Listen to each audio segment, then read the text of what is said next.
Okay, Eric. Well, I'm excited to hear your perspective on this, and so let me just ask you a question here. Mhm. I would be interested to know a snapshot of how you came to be on a sailboat and entering Philippine waters. Okay.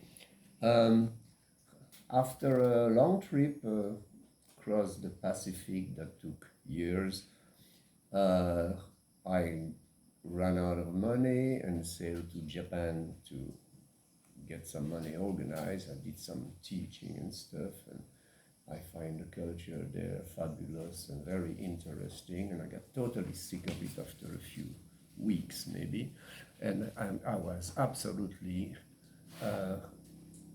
overwhelmed and impatient to live there after a year.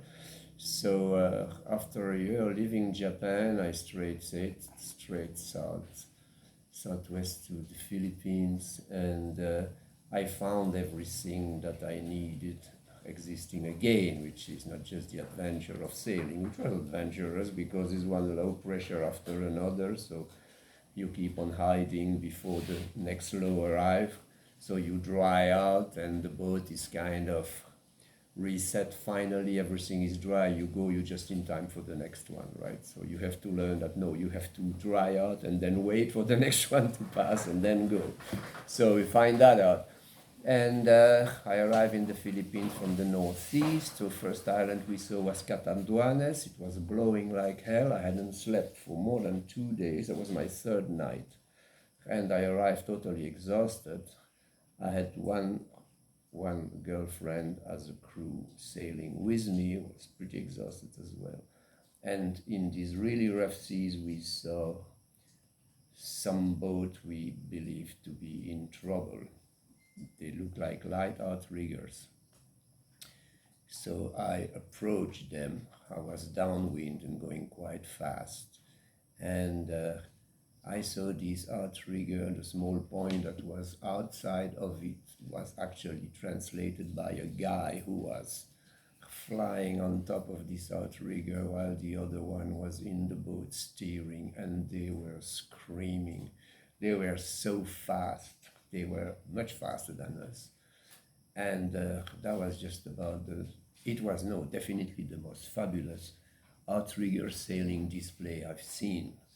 And so they were from Cantaguan. There's these people saying in typhoon weathers all the time. They're just amazing sailors. And so we entered in the bay on the south of the island and shelter. And finally, we just dropped the hook and fell asleep for 2 days nonstop. And but that first impression for me was wonderful. And I find out that this is Catanduanes, this is not the Philippines in general. The sailing skills are much, much, much lower than that inside the archipelago. But when I left Catanduanes and entered the country through Cebu, it was 1980, I think, or 1981 during Marcos' time.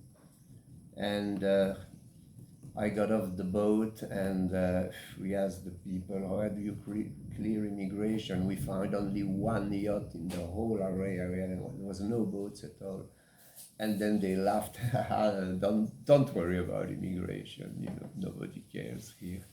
Yeah. So I shake my head, and I went down. Okay, we're gonna go in town and get some supply. I'm going in town. The first crossroad I see this motorbike with three cops sitting on it and burning a red light. And I thought, okay, this is not Japan. This is where I want to be, That's funny. And found a jeepney to go in town with screaming rock and roll and, Yeah.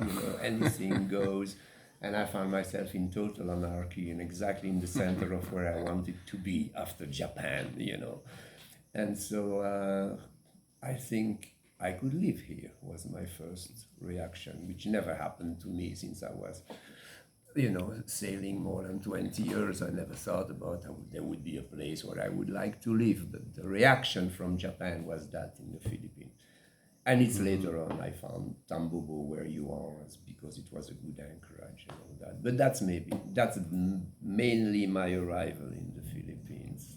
Wow, that's a great. I love that. That's beautiful. I I love. loved it too. That's interesting, and I like the way you said it. That was beautiful. Okay, thank you. Okay, and then maybe okay, so we got that part. Now let's kind of jump time a little bit because there's a lot in between, I'm sure. But just kind of like just to keep it, you know, palatable, you know, easy for me at least to organize this. Because I was thinking about Tambobo and yeah, so maybe just kind of the question is, okay, you found Tambobo. How did you, what you know, how did you, how was your settling in process? And you're still here now, so maybe give us that Yeah. that time you settled. You maybe why you settled in. Why was it attractive to settle in? And then what led you to really settle in? Uh, the I, the place, first of all, when I got there the first time, I just found myself into a paradise place. It had nothing to do with what it is today. It was another place. It was total silence. It was a virgin white sandy beach in front of where is the fishing village now. There were 3 or 4 houses only. Um, there were people fishing for nautilus or facilitating unloading for the armament for the MPAs that were living up the mountain. That was the economical structure of the place, meaning nobody. And total protection. So I thought this is ideal, totally ideal as a place to be, to live, to work. I wanted to fix my boat, so it was a perfect idea to rebuild my boat. It was a Cornish lugger from 1904 in oak, so there was a lot of work to do to get it fixed up properly. And no, sorry, I'm confusing myself. Yeah, I had done that just before, but I wanted to extension of the project build the same boats, and the place had the reputation to be full of wood, and there was something very nice to do that instead of having it exported as plywood, take advantage of the beautiful woods that were here. And so I decided to get a little piece of land there, build a house on the beach, and create a shipyard there. And that's what I did. And so that's how I settled in Tambobo. Some friends of mine knew through that I met in Australia after I organized the place, not the shipyard, but just the land.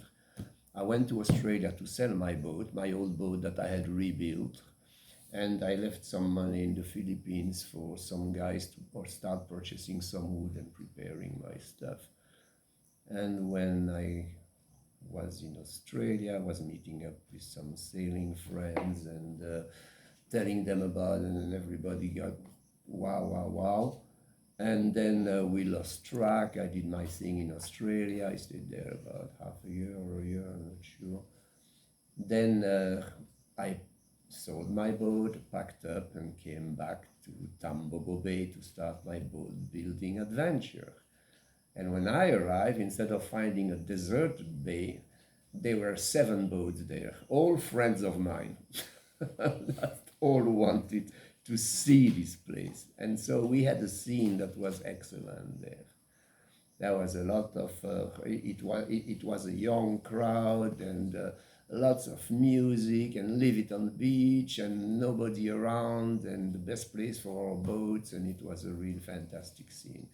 So it was just like a bunch of hippie beach in the middle of nowhere, and there was really no people.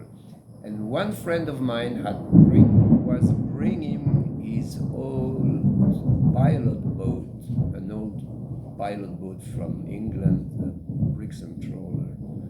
We was going to rebuild that there on the shipyard I was going to do. So we had 2 boats, this old antique that he was rebuilding, and my new copy of my original boat that I had sold, the Cornish lugger. So we had these 2 boats. And everything was wonderful and perfect and ideal, until this friend of mine decided to go and talk to the mayor in Chiaton and tell him, wouldn't be a great idea for the people of the little village there? I know there is very few of them, but it would be a great idea for us, for sure, if we could have electricity coming down. It would develop that beautiful bay and make the things more comfortable for the few beautiful people who live there, and then for us, and maybe, you know. I was furious when I found out about that. I didn't know he was going to do it. He knew I would not want him to do anything like that. They did put the electricity because these days, you know, the mayor in Chiaton, he has seen one foreigner for the past 10 years. So, you know, he never sees a foreigner. He never seen project. He never seen boat people and yachties. And, you know, for him, oh, wonderful. Yeah, sure, let's help these guys, you know. The electricity was there. The bay was entirely ruined in less than a year. In about 6 months flat, that was it. The fishing boats were there in droves. They were sari store opening, food being brought down. The road was fixed so the jeepneys could come down and get the fish. The boat would pull, all the fishing boat would pull out of the sea. They would sit on the beach. They would throw their old oil in the sand and to change oil, or throw their brushes and their paint on the beach. The place was wrecked, totally wrecked. And plus the karaoke and all the things. The place was totally destroyed in a year flat. Wow. Yeah. Jeez. So then, okay, I went to live down on the bottom of the bay, and I stopped the boat building anyway because the wood was not the situation I expected, and it was become endangered actually even, and they stopped the plywood factories, and the Philippines were pretty much drained of all their woods all over the country. That was the end of the Marcos era. Yeah, and in Palawan I saw them ship those big trees, not even cut, straight to Japan. They were deforesting the entire country. So Wow. that was the darker part of the Philippines landing on me right there. Okay, great. Well, I think we got a good snapshot there. Okay. Well, it's great. I would love to hear more, but you know what? Let's keep it short and sweet, and yeah, we could always pick it back up. Cheers.